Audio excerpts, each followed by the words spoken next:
just noticed something about this picture, Justin Martyr, yesterday from Wikipedia. Does it not look like he's giving you the finger with his right hand, the hand on your left?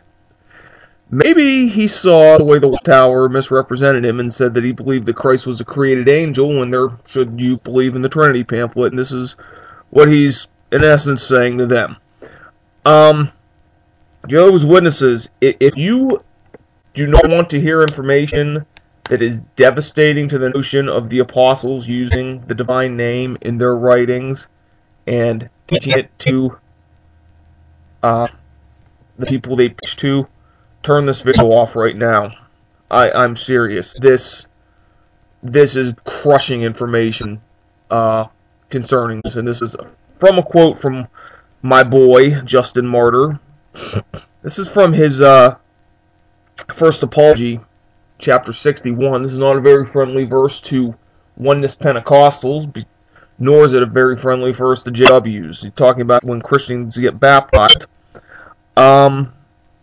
Let's see here. Here's a second part.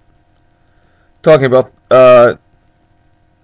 let's see here. There is pronounced over him who chooses to be born again and is repentant of his sins, the name of God the Father, the Lord of the universe.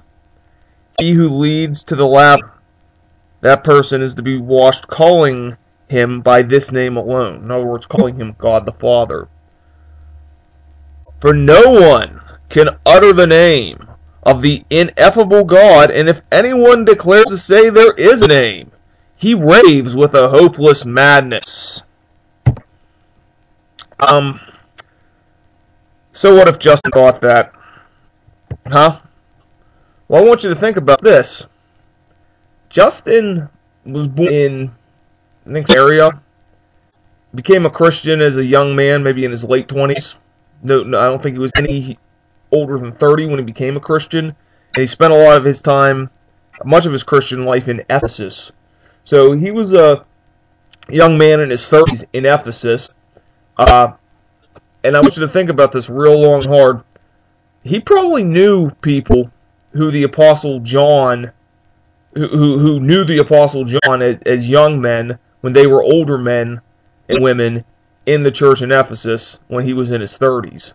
It's entirely plausible that there were people in their 20s who knew John in the 90s, who now in the 30s, who, you know, in the 130s and 140s, you know, were in their 50s, 60s, 70s.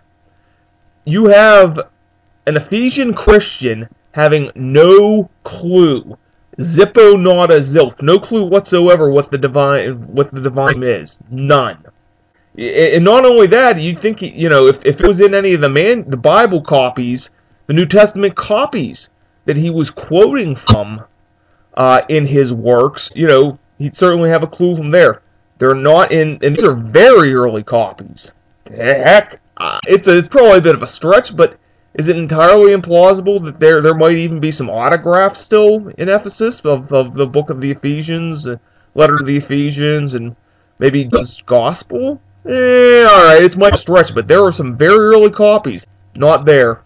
An Ephesian Christian at a church that St. John himself died at in the year 100 had no clue of what the divine name was. Guys, I hate to say this, but you are being fed a bill of goods by the Watchtower. They're simply saying real Christians use the divine name to create an us against them milieu. That's really all it is, because the apostles didn't use it, and there's your proof. Think about it, and see you next time.